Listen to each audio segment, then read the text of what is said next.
Oke, assalamualaikum warahmatullahi wabarakatuh. Selamat pagi semuanya. Kita sudah masuk di pertemuan kedua, lanjutan dari pertemuan pertama kemarin. Pertama kemarin kita sudah membicarakan tentang, pengantar SPK. Nah, untuk membuat SPK, kita perlu punya masalah, kemudian, eee, kriteria, dan juga ada alternatif solusinya. Nah, untuk, pertemuan ini kita akan membahas tentang multi kriteria decision making.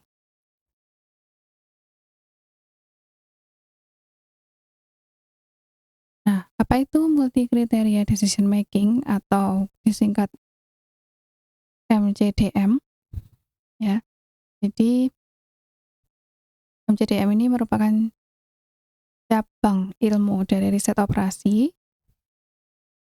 yang, eee, untuk pengambilan keputusannya berdasarkan banyak kriteria.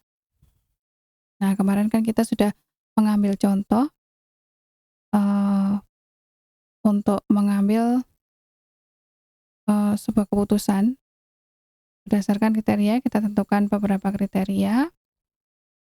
Nah, ini adalah salah satu contoh di MCDM. Di MCDM ini juga menentukan alternatif terbaik dari sejumlah kriteria, sejumlah alternatif ya, berdasarkan kriteria yang, beberapa kriteria tadi. Untuk MCDM sendiri dibagi menjadi 2, yaitu MADM dan MODM. MADM ini multi attribute decision making, sedangkan MODM multi objectives decision making. Apa perbedaannya? Untuk multi attribute decision making, permasalahan ruang lingkup keputusannya ini bentuknya diskrit. Nah, sedangkan di MODM, ruang lingkupnya keputusannya kontinu, gitu. Kemudian, untuk di MADM, goals atau tujuannya dia tunggal, sedangkan di MODM, multi objectives ya, jadi tujuan atau goals-nya itu banyak. Contohnya apa yang tujuannya tunggal untuk MADM? Contohnya, pemilihan, mahasiswa berprestasi atau pemilihan karyawan berprestasi. Nah, itu punya satu tujuan, jadi tujuannya tunggal. Sedangkan untuk MODM atau, multi objektif ya, banyak tujuan. Contohnya misalkan perusahaan mobil ingin membuat mobil dengan, eee, bahan bakar yang irit, produksi yang murah dan juga nyaman. Nah, nanti dia akan mempunyai, banyak tujuan ya, banyak tujuan. Nah, sehingga di MODM nanti ini alternatifnya tidak terhingga, tuh. Sedangkan di MADM alternatifnya sudah didefinisikan sebelumnya karena tujuannya tunggal tadi ya. Sedangkan untuk MODM alternatifnya bisa tak terhingga. Nah, alternatifnya juga nanti harus didasarkan pada tujuan dan prosedur tertentu. Seperti di contoh, mobil tadi, ya, prosedurnya seperti apa, kenyamanannya seperti apa, biayanya bagaimana, gitu.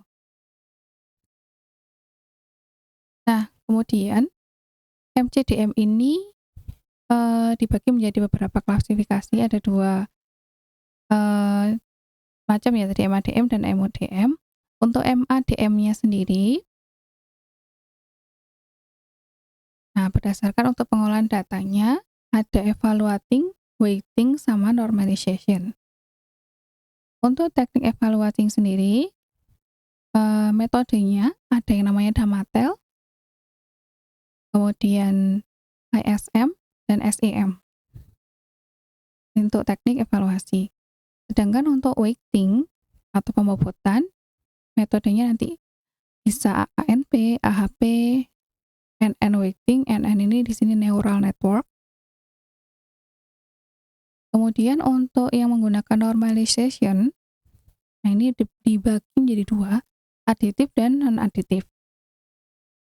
Untuk yang aditif, nah ini biasanya banyak digunakan di skripsi ya. Mungkin kalian juga sudah banyak mendengar ada TOPSIS, SAW, Elektri, Promiti, dan Vicor.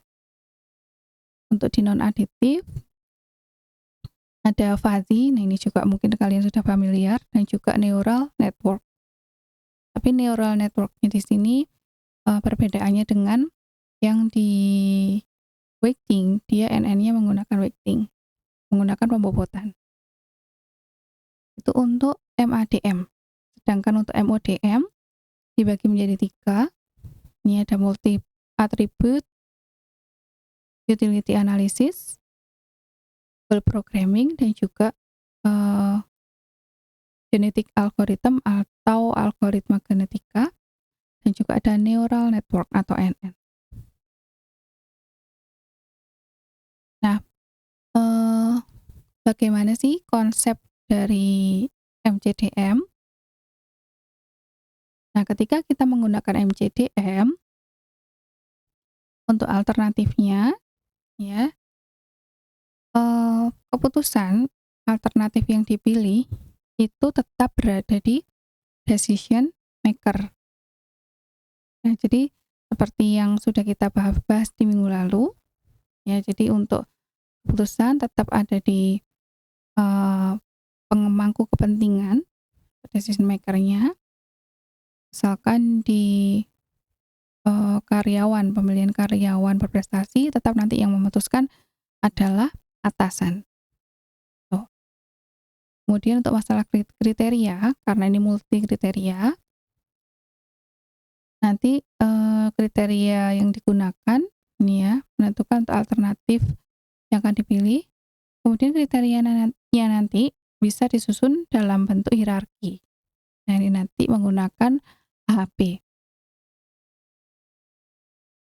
Untuk jenis atributnya, untuk atribut pada MCDM ini bisa ya merepresentasikan dimensi yang berbeda. Maksudnya dia maknanya berlawanan, contohnya ada pengeluaran, di situ ada cost atau pendapatan, profit ya, di situ kan berbeda berlawanan, di mana pengeluaran ada uang keluar, pendapatan berarti ada pemasukan, uang masuk. Nah, jadi di MCDM ini ada 2 jenis atribut, yaitu cost dan benefit. Selanjutnya, untuk satuannya atau unitnya bisa digunakan untuk satuan yang berbeda, yang memungkinkan memiliki satuan yang berbeda. Contohnya pengeluaran dalam rupiah dan jarak dalam kilometer.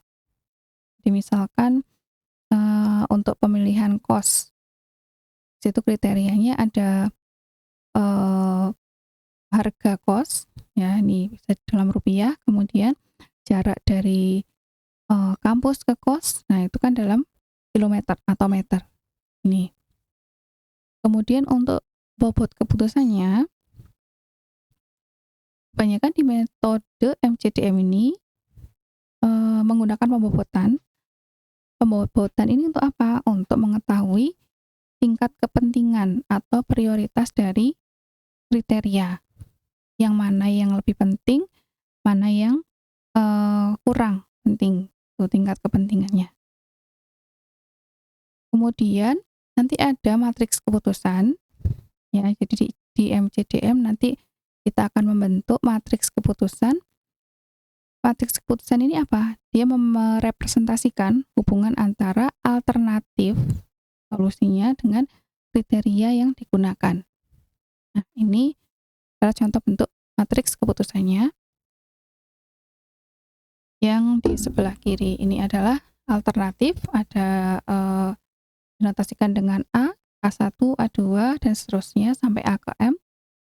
Kemudian untuk kriteria, ini sebagai kolomnya, ada kriteria 1, dinotasikan dengan Y1, kemudian Y2, dan seterusnya sampai Y ke N.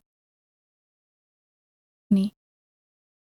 Nah, kemudian di sini ada R, R11, R21, nah dan seterusnya. Ini adalah nilai alternatif ya ke I pada kriteria ke C. Jadi misalkan di sini ada R11 berarti alternatif kriteria ke 1 ya, alternatif ke 1 pada kriteria ke 1. Ini adalah nanti bentuk matriks keputusannya seperti ini. Nah, bagaimana langkah pengambilan keputusan pada MADM? Yang pertama kita harus memahami permasalahan atau problemnya itu apa, kita pahami dulu, kemudian nanti tujuan pengambilan keputusannya itu apa. Nah, kita tentukan dulu. Setelah itu, kita menentukan alternatif yang ada atau solusinya apa saja. Kemudian, dilanjutkan dengan menentukan kriteria. Kriterianya apa saja. Selanjutnya, menentukan nilai setiap kriteria untuk setiap alternatif.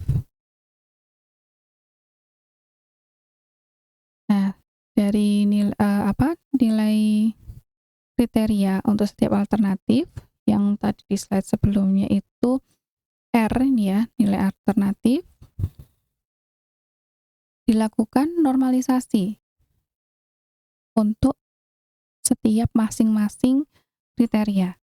Jadi nanti dinormalisasi di R11, R21, dan seterusnya sampai untuk kriteria ke AM, untuk alternatif ke AM, kriteria ke N. Nih.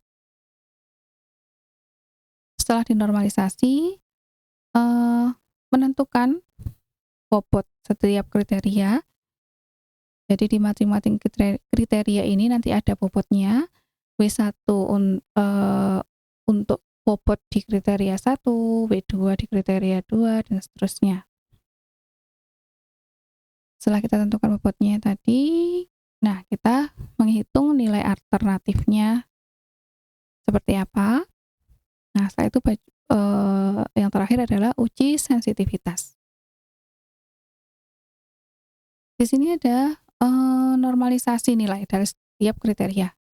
Nah, untuk teknik normalisasinya, ini rumus-rumusnya.